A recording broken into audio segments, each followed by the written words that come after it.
Joining us live is the former Air Officer commanding Tactical Air Command, Nigerian Air Force, with its headquarters at Makurdi, Benue State. Retired Air Vice Marshal Femi Gbadebo joins me on the Primetime News for an expert's perspective on this worrying menace and possible solutions.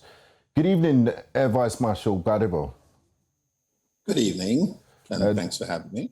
Thanks for joining us. Now, Amotekun, Ebube, civilian JTF, and there's a lot of proliferation of civilian security and vigilante groups that pose more problems, or is it the ideal response to the intractable security challenges facing us as a nation? What do you make of all of this? There is a level of lack of coordination in what is going on. We are getting what I'll say the high-level aspect of the information. You have a name, you have a brand, but exactly how the brand is going to function, and I mean structure, an organogram to show how you're breaking up. If you have a security architecture for either a state or an area, let's use a state, for example, you'll have the headquarters of the security architecture. You'll break it down into, let's say, each of the local governments. And then you'll be talking about number of men and then the kind of arms and ammunition that will be available to them and the training that these men will be given. You can't just recruit people off the streets, put uniform on them, or even the vigilantes that are already there and suddenly say you have an armed group. Because what makes a military organization functional is that there's a clear hierarchy and there's a command and control structure that lets you know that A is senior to B and C and D and so on. So if there's a crisis where D is operating, if B shows up, D takes over control. If we don't have that setup, we will have problems within the structure itself and then with other security agencies that are working there. So I think all the various governments and regional agencies that are coming up with this architectural structure should quickly sit down, get those who know what to do to help them to draw up this framework. It is only when we see a clear framework that we can understand how these people are going to be effective in doing what they have been asked to do.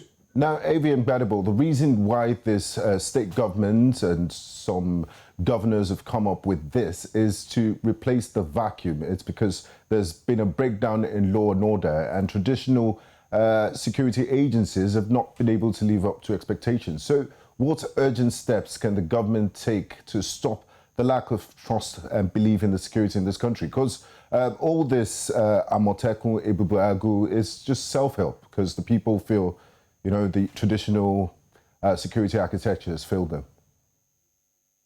Well, you see, what happened in the past where the state governments started supporting the police organizations in their state, and it started slowly until we saw states like Lagos State spending huge amounts of money, buying vehicles and other things for them, which, from my experience, were not properly managed by the police themselves. And at some stage, people started to think, why don't we have our own organizational structure that we can manage? And so they came up with this thing. Lagos is doing well with LASMA and some other organizations giving specific roles with traffic management and so on. And we're seeing the structures working. But when you now come up with what you call a security organization to take care of the security crisis you're having in that area, you must also come up with this structure. A situation where every governor is looking like the commander-in-chief of the security structure means obviously something's wrong. They can have a rotational chairmanship of this security structure, but the top, wearing the uniforms, having a few men on parade to show that you have now started and some vehicles, that is not it. That's what I'm saying, that it takes a little, maybe just some workshops and conferences to draw up a framework. Get the people who know, and I'm talking about the military, or retired military, and then looking at your state or the area concerned and deciding where you want to put certain pockets of people and how many people do you want to recruit. Because the These things will come situation, out clear. yeah, because again, the situation is peculiar to individual states, and you can't have the same solution across board. I get your point. Now, from the DMI to the National Intelligence Agency to the DSS and other paramilitary units, it looks like miscreants and mischief makers are taking advantage of the poor interagency collaboration. This always comes up in conversations when you talk about security in Nigeria. They always talk about interagency rivalry and lack of collaboration. What are the options available for Nigeria right now? The options, like I said, is for proper structure. And I'm talking about you are bringing in a new architecture, structure it well. Let's take the United States, for example. You have police at different levels. And what happens is that the lower level police have their jurisdiction. It can be within a let's say a subsector of the local government. And there's somebody for the local government, an organization for the local government, and there's an organization for the state. So if anybody, if there's a crisis beyond them, they call in the higher structure, or the higher structure moves in and takes over control.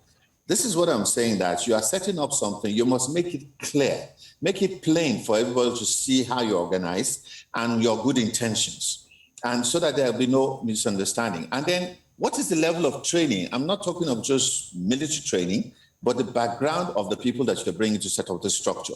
That's how you can bring the agencies together to begin to work well. And as far as intelligence is concerned, we don't even need people in uniform to gather intelligence. And if you get the right intelligence agencies to work with you, we will go back to a level where right from the smallest settlement level, where you have an organized traditional ruler, like the ones we call Bale in Lagos and so on. These people will be the ones who are feeding you information going upwards. So it's a collective... So nobody comes into that area and settles without being identified and known. It's a collective effort, and collaboration is needed at all levels, not just from military and security agencies. And transparency. And transparency. Thank you very much, retired Air Vice Marshal Femi Gbadebo. We do appreciate your insights, and thanks for joining us on the news this evening. Thank you for having me. Have a lovely evening.